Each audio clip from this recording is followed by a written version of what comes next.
Okay, so we just saw women, right, have these possibilities, this new sexuality. More women have access to jobs than we've seen before. I should say non-agricultural labor, because women of color are stuck in jobs that they don't want in terms of sharecropping and domestic labor. But we've seen more possibilities in non-agricultural labor for white women. And then the Great Depression hits. So we're going to see women are going to be among the first to lose their jobs. We're going to talk about this idea of pen money and the idea that women, they just have jobs to, make a little extra money for their family, which we know is not true. If women are working, it's because their family needs the income, but this myth.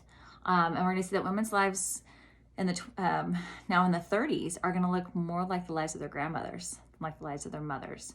We'll talk about the household economy. Now they're having to do more with less. Look at this recipe for mayonnaise cake, which I'm sure you're all going to want to try.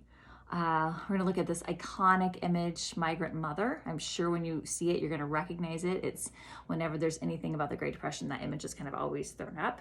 And we're going to talk about that in the ways in which it contributes to a shifting consciousness about how people think about the role of the government.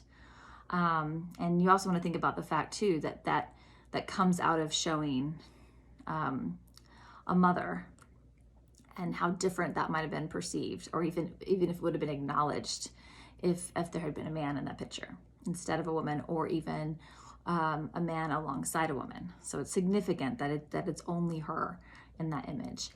And then we're going to see when FDR is elected into office, his wife Eleanor completely changes the role of First Lady. You're gonna like Eleanor. I've got some fun video clips, some really fun stories about her. And we're also going to see in terms of civil rights, she's pretty awesome.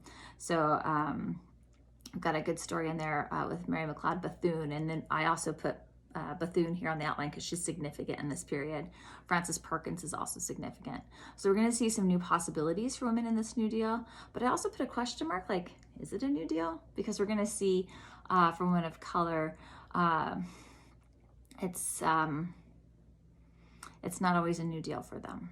So we'll discuss some of that in the lecture in terms of trying to figure out who this benefits and who it does not. Okay, if you have any questions, leave those in the discussion board, send me an email. Take care.